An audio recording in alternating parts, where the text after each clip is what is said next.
we keep talking about how family and partners can be very important for cricketers and and sports persons who travel around the world because they tours for a for a long period of time.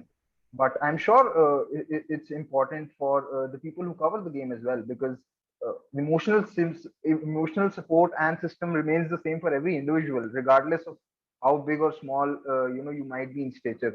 So, I want to know from you how important it is from a journalist point of view when you're traveling, because when you go overseas, say, and even more so in today's times, because even journalists have to stay in a bubble.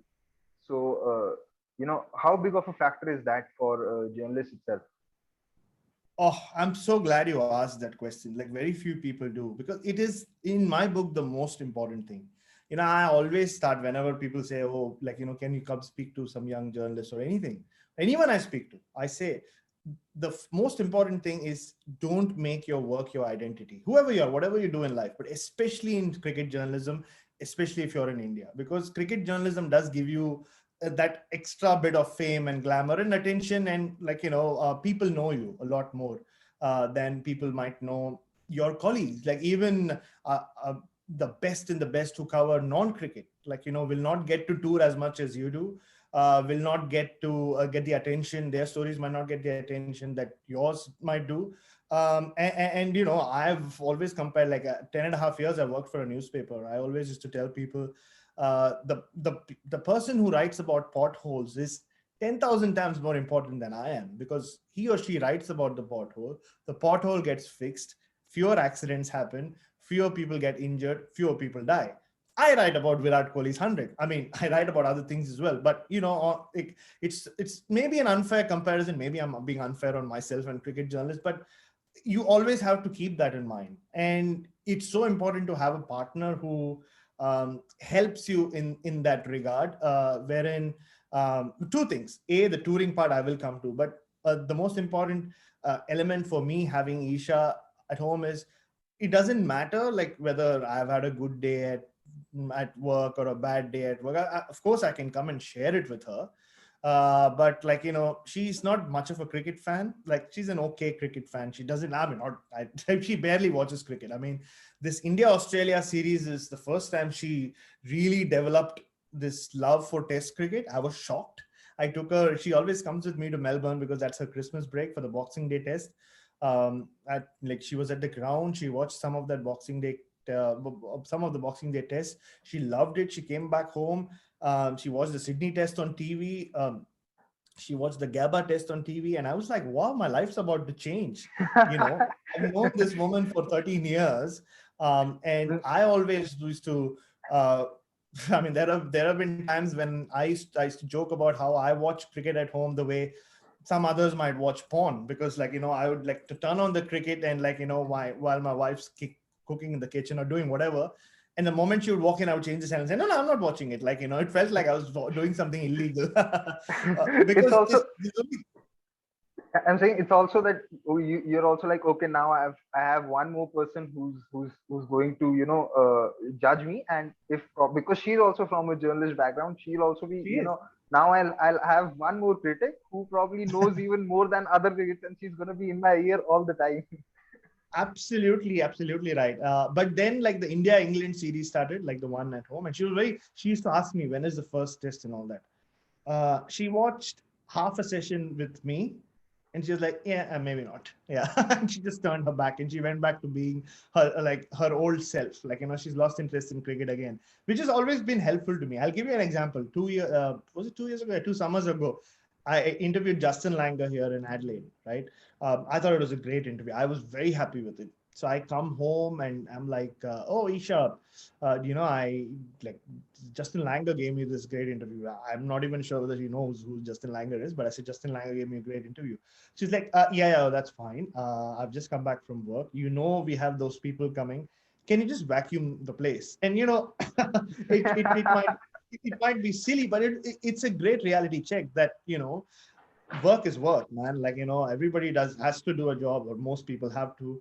But that can't be you, right? Your identity has to be you. And I really mean it when I talk about being the best Bharat Sundaresan.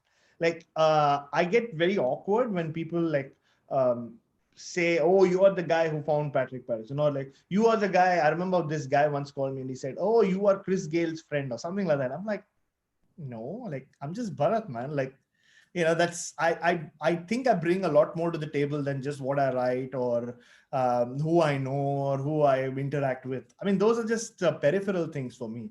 And it always helps when you have a partner like that. Not just like who, I'm not saying that you should have a partner who doesn't have any interest in your work. She knows what I do. She keeps an eye on it, but that's it. Like, it's like, and she's a special needs teacher. I should say that. So what she does for a living, that job satisfaction, I don't think I can ever have. Like, she brings a change into people's lives, and people and kids who like, who are special needs, who have disabilities, and what she does for them. I'll give you an example. Like one and a half, or one day she came up to me and she said, after 1.5 years of like, us trying at school, one of my kids, like, just had a sip of water from his own bottle, and she was so happy about it. And I'm like, wow, what can I do in my profession that's ever going to compare to that?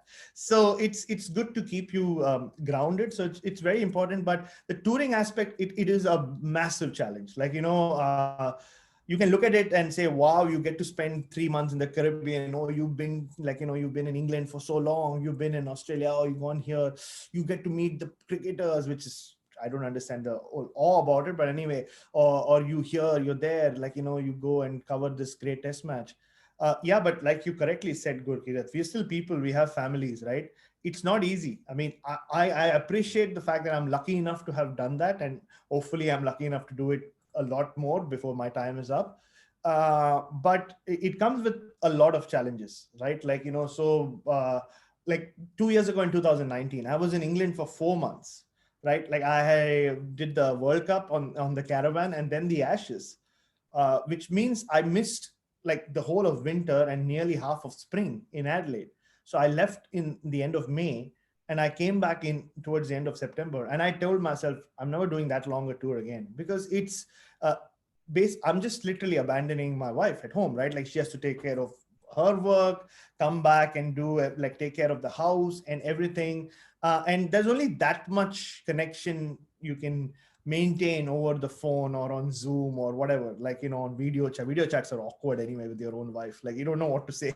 At least I don't know about everyone else, but I find it very awkward to have a video chat with my wife. But it's just awkward, and it's a huge challenge. It like I have seen a lot of families break up in our profession. I have seen a lot of people, do excess of alcohol and a lot of other things, because it's not easy maintaining that balance between your work life and your and sports journalism, cricket journalism can just suck you in. That's why it's so important to keep telling yourself, there's this big interview I have to do. I can spend an evening watching TV with my wife. 9 out of 10 times, I think you should pick the watching TV with your wife. The one time you can maybe go for the interview.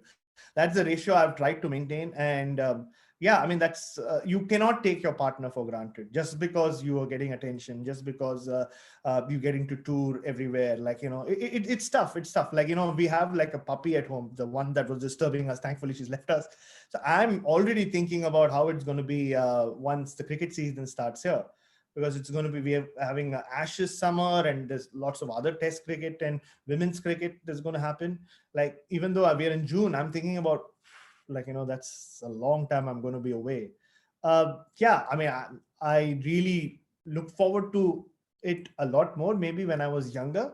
But now, luckily we don't have children. I don't know how some journalists with wives and children do it, and do it over such an extended period of time. So it's not at all easy. It's not an easy job to write every day for that long a period of time. I know it's a job, we get paid for it, but yeah, it's not easy. It's similar to like, it's not easy being a cricketer. Like, like every job which comes with its pros and cons. Ours definitely has more pros than cons. Like, we get paid to watch cricket, we get paid to sit in press boxes around the world in some of the greatest venues in the world and watch some of the best players. But you cannot take your family life for granted. So the challenge, the pressure it puts on your family life, it's the same for everyone. It's not easy.